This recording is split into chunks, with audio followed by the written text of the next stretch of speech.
Assalamualaikum warahmatullahi wabarakatuh.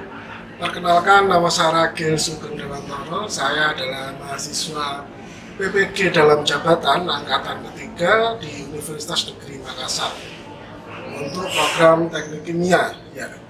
Hari ini saya akan melaksanakan uji kinerja. Di sini saya akan mengajar di kelas 11 KI 3, 11 Kimia Industri 3 untuk mapel alat industri kimia. Materinya adalah pompa atau alat pengalir fluida. Ya, terima kasih. Assalamualaikum warahmatullahi wabarakatuh.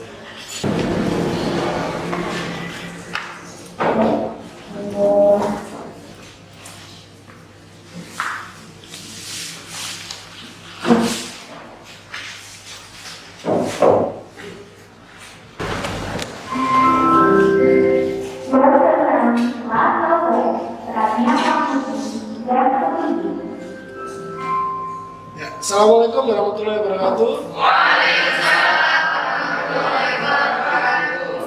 Bagaimana kabarnya kalian hari ini? Alhamdulillah, alhamdulillah. Sehat ya. Ya. Jadi sebelum mulai pembelajaran seperti biasa kita awali dengan berdoa terlebih dahulu untuk ketua kelasnya Mas Rizaldi ya. Ya Pak. Silakan disiapkan. Semua pembelajaran, mari kita berdoa sesuai dengan keyakinannya masing-masing. Doa mulai. Doa selesai. Ya.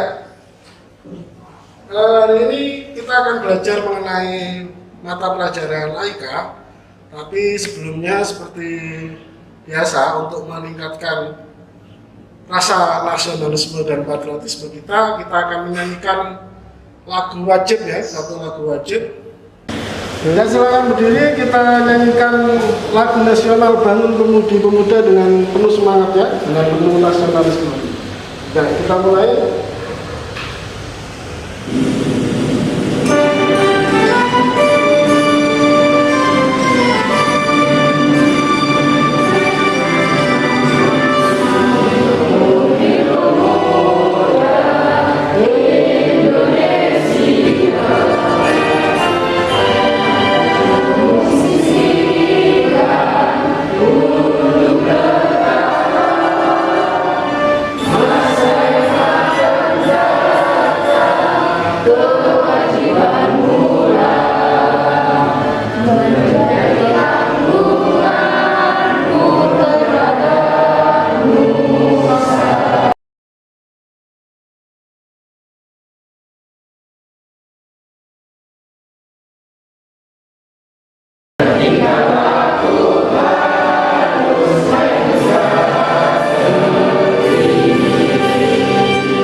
Terima kasih, silakan duduk kembali.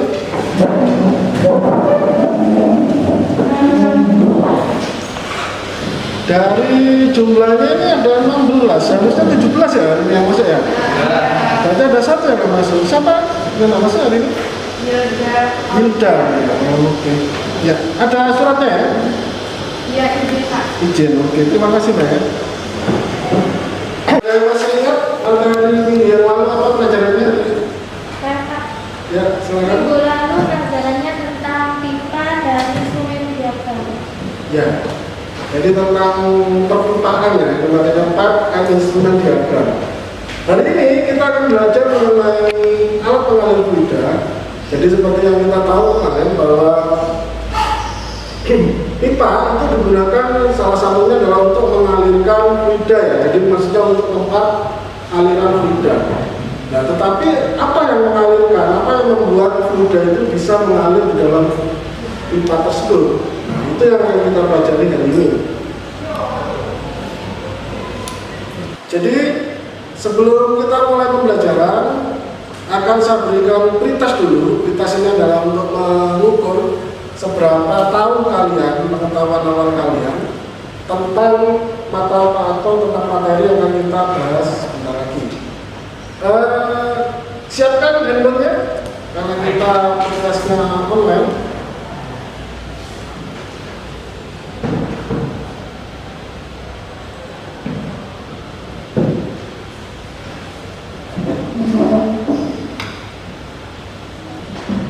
Ya, ini silakan dibuka di browsernya alamatnya ini joinmyquiz.com.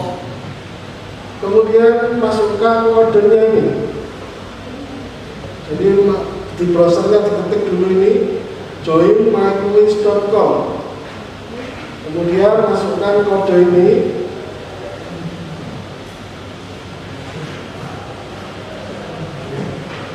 Maka di sana seharusnya ada pilihan gabung, ya.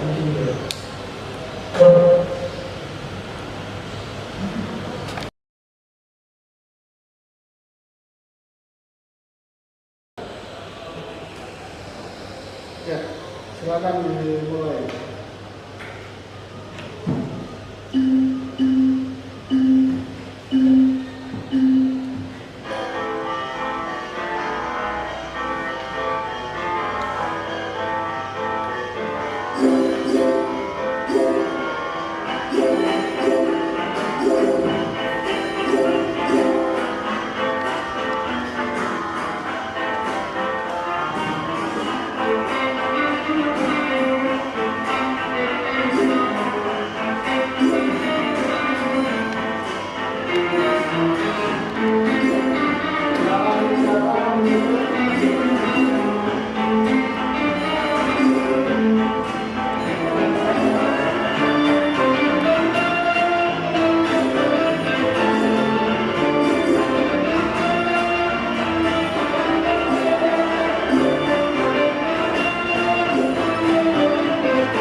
Ini untuk persentase betulnya, yang silang ini berarti salah ya. Masih banyak yang belum paham, tidak apa-apa karena memang belum kita bahas pelajarannya. Tapi ada juga banyak yang sudah paham. Semoga nanti yang paham ini bisa membantu yang kurang paham.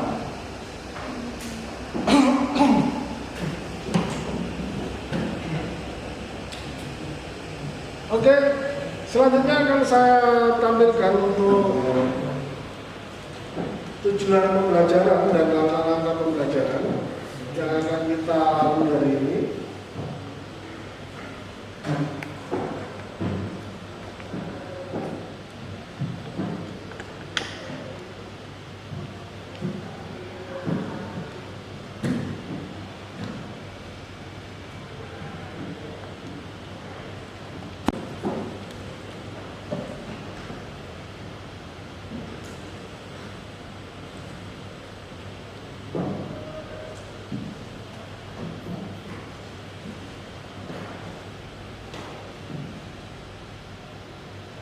Ya, jadi judul materinya adalah hari ini dan untuk 4 minggu ke depan itu adalah alat pengalir fluida ya. Ini adalah ini. Tujuan pembelajarannya adalah untuk hari ini melalui penayangan video dan setelah menelaah serta menyelesaikan LKPD. Tujuan dari pembelajaran pada pertemuan satu yang diharapkan adalah peserta didik dapat mengemukakan definisi alat pengalir fluida dan macam-macam pompa dengan benar. Jadi nanti apa itu fluida dan macam-macam pengalir fluida kalian harus bisa mempresentasikan di depan ini. Kemudian peserta didik dapat merumuskan job sheet untuk membuat pompa air sederhana dari barang bekas dengan benar. Jadi nanti akan saya berikan video bagaimana membuat pompa air ini dari barang bekas. Kemudian kalian rumuskan job sheet-nya. Nanti minggu depan kita laksanakan job sheet-nya, kita praktikum. Ini adalah tujuan pembelajarannya. Kemudian untuk langkah pembelajarannya, awal dengan pembuka tadi kita awal dengan salam, berdoa, menyanyikan lagu nasional dan tes juga itu adalah langkah pembuka. Kemudian nanti akan saya tayangkan video mengenai permasalahan dalam alat fluida atau alat pengalir fluida. Setelah saya menayangkan video tersebut, kalian nanti akan saya bagikan LKPD. Kemudian silakan bersama kelompoknya kalian diskusikan mengenai mengenai hasil jawaban dari LKPD tersebut. Setelah itu langkah selanjutnya adalah kalian perwakilan menuliskan di depan hasil jawabannya dan membacakan hasilnya. Kemudian kita berdiskusi, ada tanya jawab. Kemudian setelah tanya jawab selesai, nanti akan ada post test untuk menguji kemampuan kalian apakah sudah menguasai atau belum. Setelah itu, setelah post test, kita tutup dengan kesimpulan, refleksi dan berdoa. Jadi karena di sini di langkah pembelajaran itu ada diskusi, ada presentasi, maka itu nanti juga akan masuk ke penilaian. Jadi penilaiannya selain penilaian pengetahuan dari hasil post test, nanti juga ada penilaian sikap dari diskusi dan presentasi, juga ada penilaian keterampilan dari presentasi. Ya, mohon maaf ini masih ada gangguan dengan PowerPoint-nya, presentasi masalah.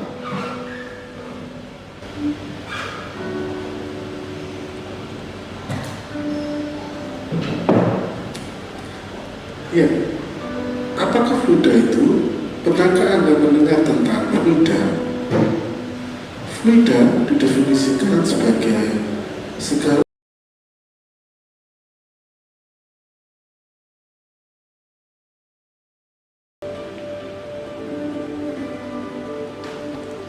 Kemudian bagaimana jika kita ingin mengalirkan zat cair dari tempat yang lebih rendah ke tempat yang lebih tinggi?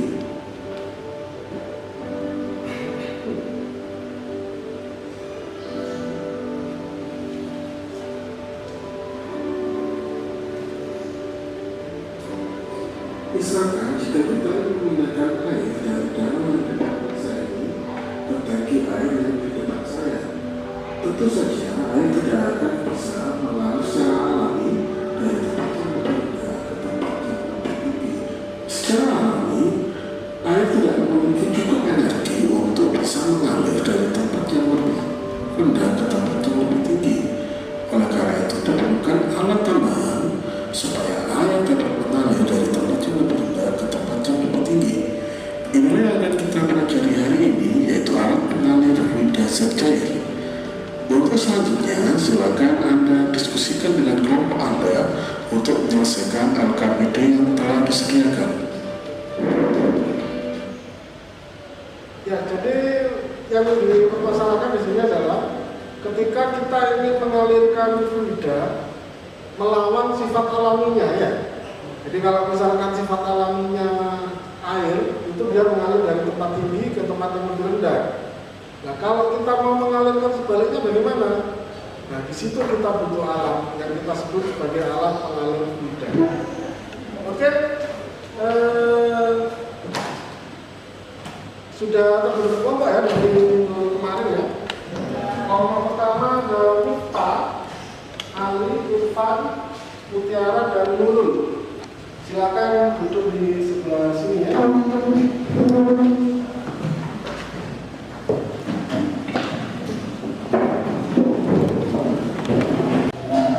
Kelompok kedua ada Si, Farid, Reza, dan Rizky.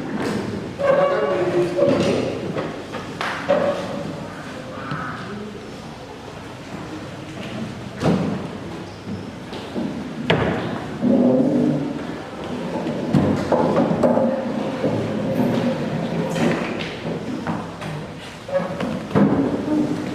Kelompok selanjutnya kelompok 3 ada Ilham, Rizaldi, Semi, dan Tria.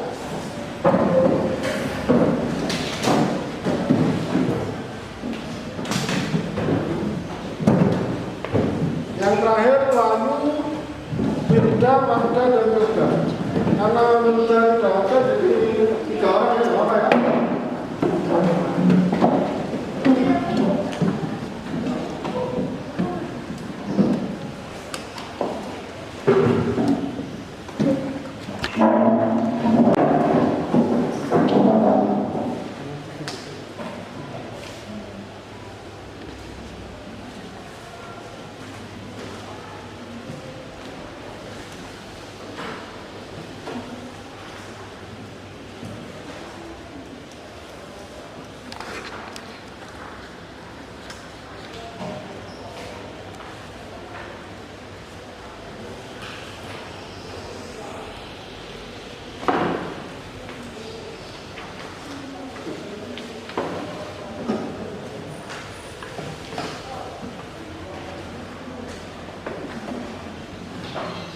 Ya, silakan dibaca dulu LKPD-nya. Silakan dibaca dengan bersama.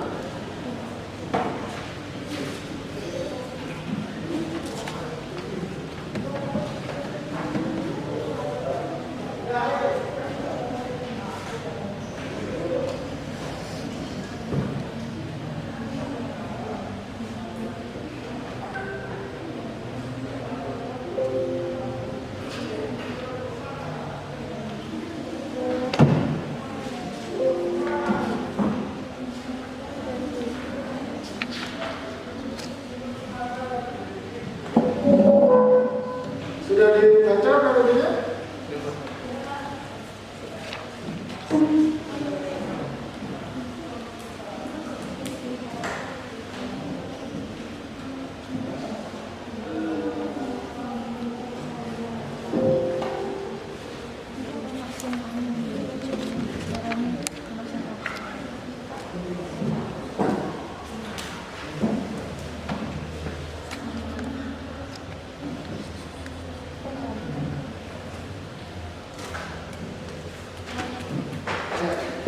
Saya ingin ada yang menceritakan menurut versi kalian itu bagaimana, apa yang dimaksud dengan LKPD-nya. Coba dari kelompok 4 Mbak Wardah bisa menceritakan bagaimana LKPD-nya maksudnya. Kalau dari rumah saya, siswa di LKPD tersebut dibuka bagaimana cara mengalirkan air dari tempat yang tinggi. Padahal air kan mengalir dari tempat yang tinggi ke tempat yang rendah. Ya, jadi dia mau mencari cara untuk mengalirkan air ke tempat yang lebih tinggi ya, dari tempat yang lebih rendah. Itu menurut Mbak Wardah seperti itu. Oke, kemudian kalau sudah terbentuk kelompok dan sudah duduk sesuai kelompok masing-masing, silakan kalian diskusikan hasil jawaban LKPD-nya. Saya beri waktu 15 menit. Oh ya, sebelumnya saya sampaikan bahwa untuk materi dalam bentuk PDF sudah saya share di Google Classroom. Silakan kalian download, kalian baca untuk menambah referensi dalam menjawab LKPD tersebut. 15 menit dari sekarang ya, silakan dikerjakan.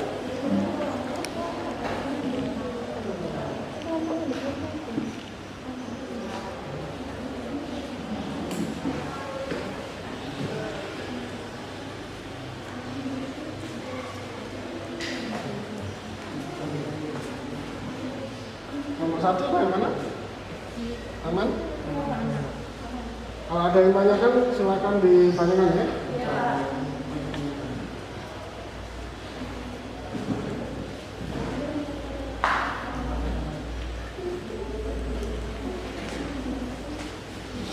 Kelompok 3 ada kesulitan?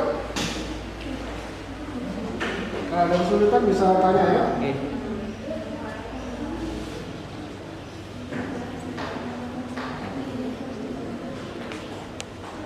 Kelompok 2 paham? Paham ya? Kalau misalkan ada yang mau tanyakan bisa langsung ditanyakan.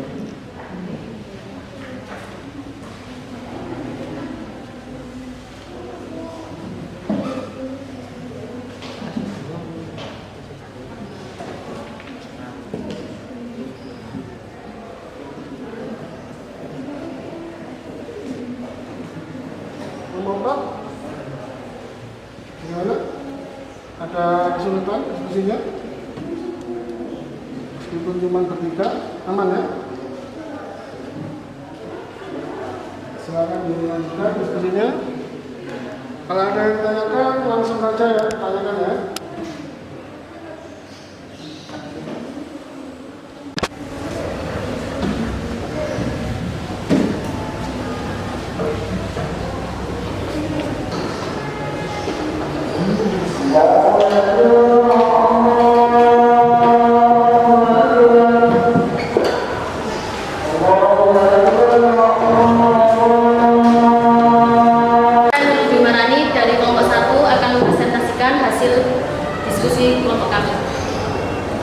Nomor 1, diskusi dengan kelompok Anda alat apa yang harus digunakan oleh Andi. Alat yang harus digunakan Andi bisa menggunakan pompa air. Nomor 2, setelah sampai di toko teknik, Andi diberikan tawaran dua macam alat tersebut, yaitu alat yang harus terendam atau tercelup ke dalam air dan yang tidak tercelup ke dalam air. Sebutkan nama kedua alat tersebut, identifikasi kelemahan dan kelebihan masing-masing alat. Pompa yang harus digunakan terendam dalam air adalah pompa submersible, sedangkan yang tidak boleh tercelup adalah pompa garing.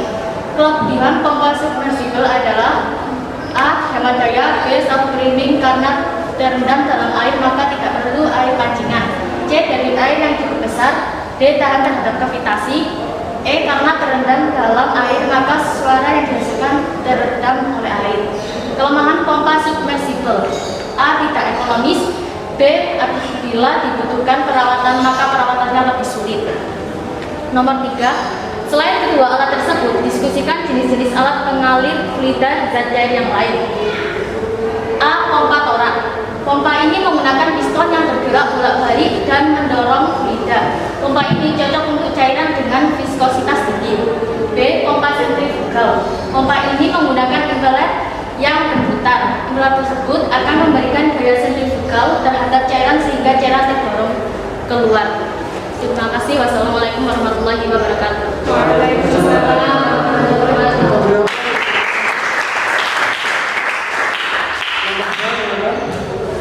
Assalamualaikum warahmatullahi wabarakatuh. Saya Rizky Dewi Oktavia, perwakilan dari kelompok 2. Saya akan menyampaikan hasil diskusi dari kelompok kami. Diskusikan jenis-jenis alat pengalir fluid dan zat cair yang lain. A. Pompa reciprocating. Pompa ini menggunakan silinder yang bergerak bolak-balik dan mendorong fluida. Pompa ini cocok untuk cairan yang kental. B. Hydraulic rampung.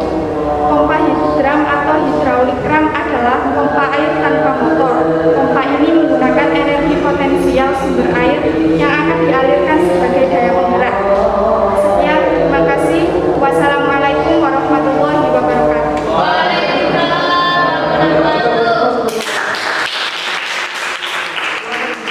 Sebelumnya ada pertanyaan dari kasus nomor 1. Silakan kalau ada pertanyaan. Mas siapa? Mas Wahyu. Ya. Apa yang terjadi jika pompa submersible tidak digunakan dalam keadaan tertentu? Oke. Pertanyaannya bagus sekali. Karena kasus 1 dijawab oleh nomor 1 dan 5, saya kembalikan. Kelompok 1 dan 2 ada yang mau menjawab? Ya, silakan. Saya kira pompa submersible akan tidak bisa digunakan jika tidak dicelupkan dalam air. Ya, bagus, jawabannya bagus sekali. Jadi bisa digunakan, tetapi rawan. Jadi dia akan lebih rawan rusak karena memang sudah didesain di dalam air. Jadi salah satunya dia akan lebih cepat panas ya. Karena kalau di dalam air kan dia didinginkan. Jadi itu jawabannya. Bisa digunakan, tapi akan lebih cepat rusak. Bagaimana? Sudah? Oke, kita lanjut ke kasus kedua. Silakan kelompok 3 dan 4.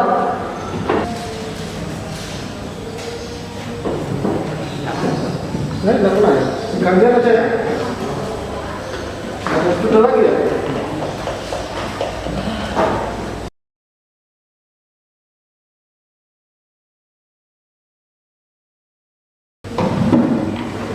Kenapa saya wakil dari kelompok 4? Di sini saya akan menjelaskan diskusi kelompok saya. Prosedur. Dosen praktikum sesuai dengan video tersebut, dosen paling tidak harus tertulis. Prosedur kerja: 1. Siapkan 2 botol bekas, lalu buat lubang di tengah tutup botol pertama. Untuk tutup botol kedua, buat lubang di tengah dan di samping botol. 2. Siapkan sedotan lalu potong menjadi 2 bagian. 1 bagian sedotan dipasang di lubangi tengah tutup botol dan bagian sedotan lainnya dipasang di lubangi sampai tutup botol. 3. Siapkan dinamo bekas lalu pasang dinamo di lubangi tutup botol lainnya atau rekatkan dengan lem tembak. 4. Membuat balik-balik. Potong stik es krim sesuai ukuran lalu dilekatkan menggunakan lem tembak di samping batang yang akan dipasangkan di dinamo hingga terbentuk seperti balik-balik. 5. Pasang balik-balik pada dinamo lalu tutup dengan tutup botol yang sudah pasang sedotan, rekatkan dengan lem tembak. 6. Sambungkan ujung kabel data dinamo lalu sambungkan kabel data ke baterai yang dirangkai sel. Terima kasih untuk kelompok 4 ya.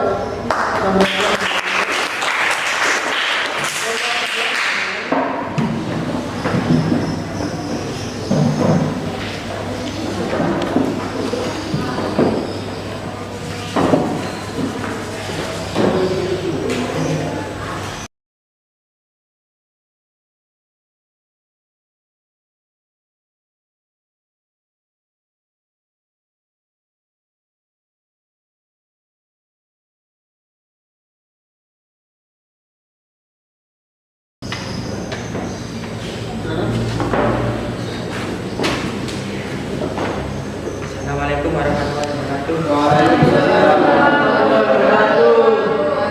Perkenalkan, nama saya Muhammad Sabti, ingin mempresentasikan hasil kerja kelompok kami.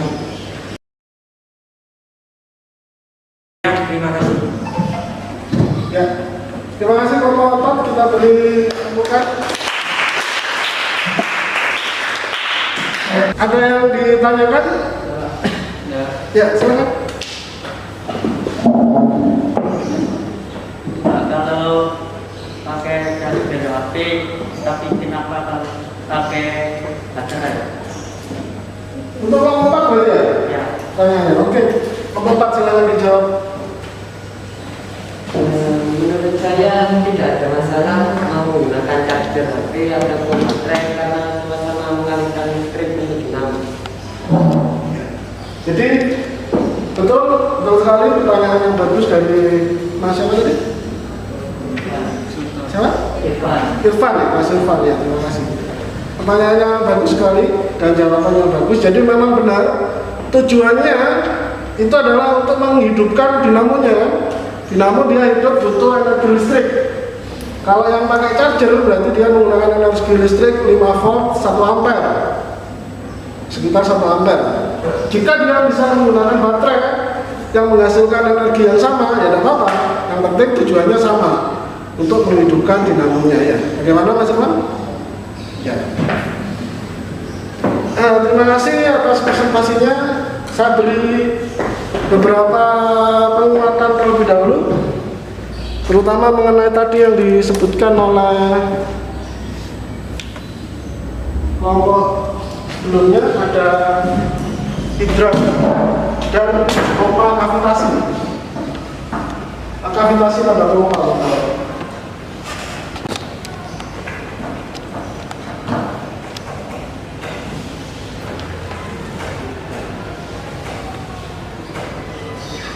Saya tanyakan dulu mengenai pompa hidran atau hidrolik kran.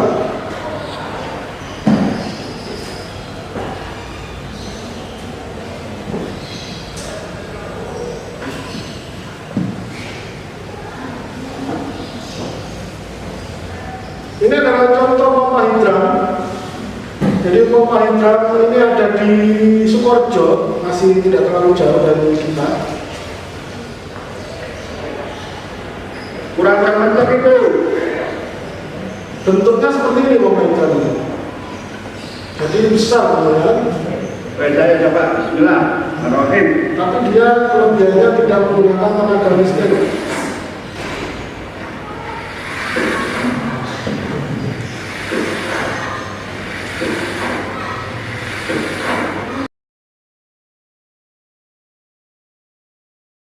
Oke, sekarang saya mau kavitasi. Karena tadi disebut tidak tentang kavitasi. Oke, ini adalah mengenai kavitasi.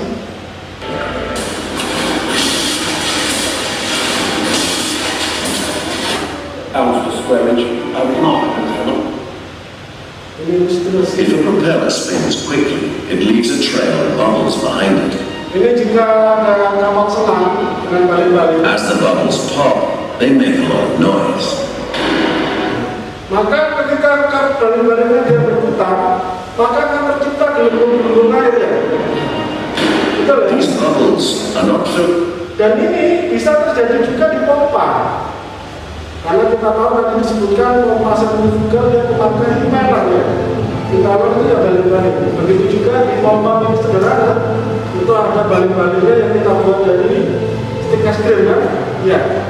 Nah, ketika balik-balik berputar, Filled with air. maka dia akan membuat air bergelembung ini. The steam is produced by the seawater boiling. Nah, terus apa hubungannya dengan kavitasi? Kavitasi ini adalah proses berubahnya gelembung-gelembung tadi, gelembung-gelembung air menjadi uap air. Jadi perubahan fase, ada perubahan fase dari gelembung dari cair dia menjadi uap air. Kemudian apa efeknya? Karena dia uap air, maka dia bisa menyebabkan kerusakan terhadap balik-baliknya, bisa menyebabkan korosi. Nah, karena itu kalau selain itu bisa menyebabkan penurunan tekanan. Karena itu kavitasi ini juga harus dihindari di pompa. Dan pompa seperti tadi disebutkan bahwa dia tidak rentan terhadap kavitasi. Karena kenapa kalau tidak rentan terhadap kavitasi? Karena dia terendam di dalam air.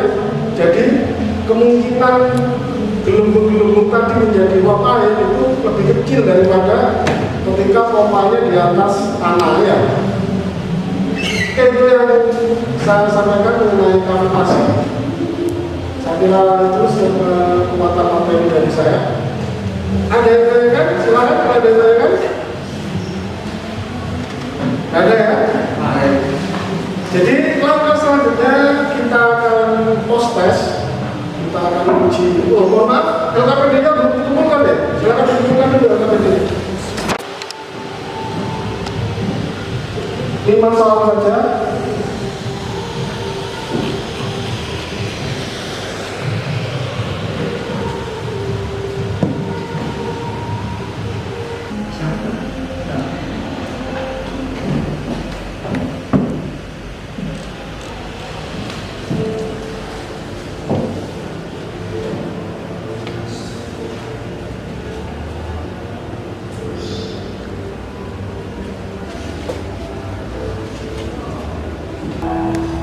Ya oke, terima kasih. Ini sudah masuk semua 16 nama.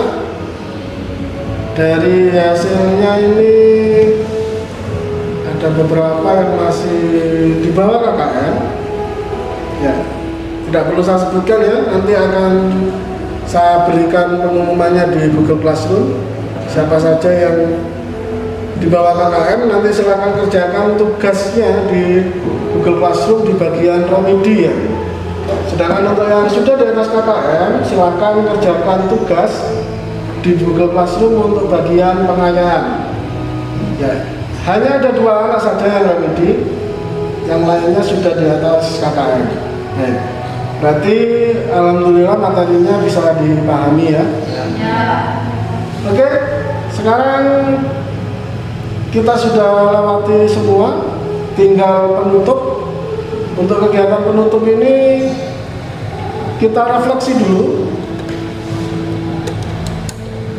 Ya, kita refleksi dulu. Ada yang mau menyampaikan refleksi pembelajaran hari ini? Saya. Silakan. Pembelajaran hari ini sangat menyenangkan karena ada sesi diskusi dan tanya jawab. Jadi membuat kita semua itu mudah untuk memahami materi yang dibahas. Baik. Terima kasih Mas Rizaldi ya. Ya. Alhamdulillah, menurut ketua kelasnya pembelajaran hari ini menyenangkan dan mudah dipahami.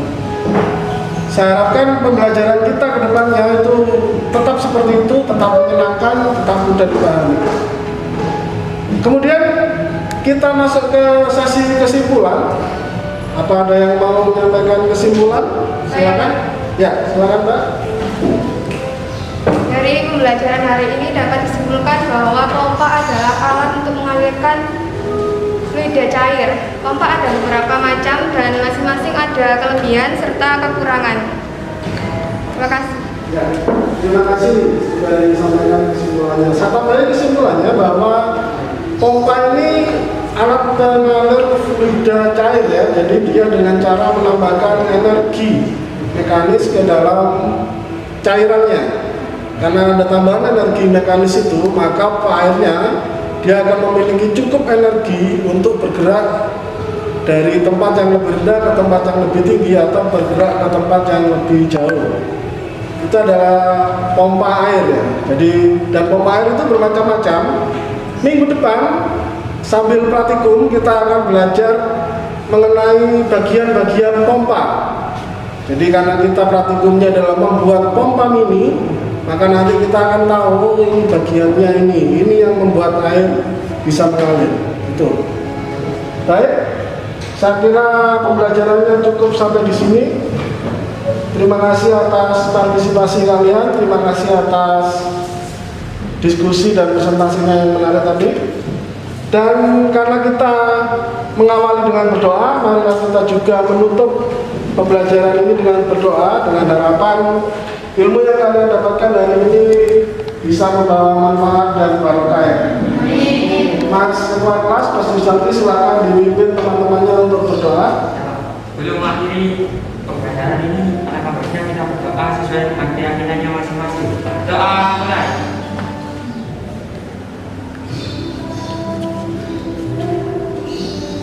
Doa selesai.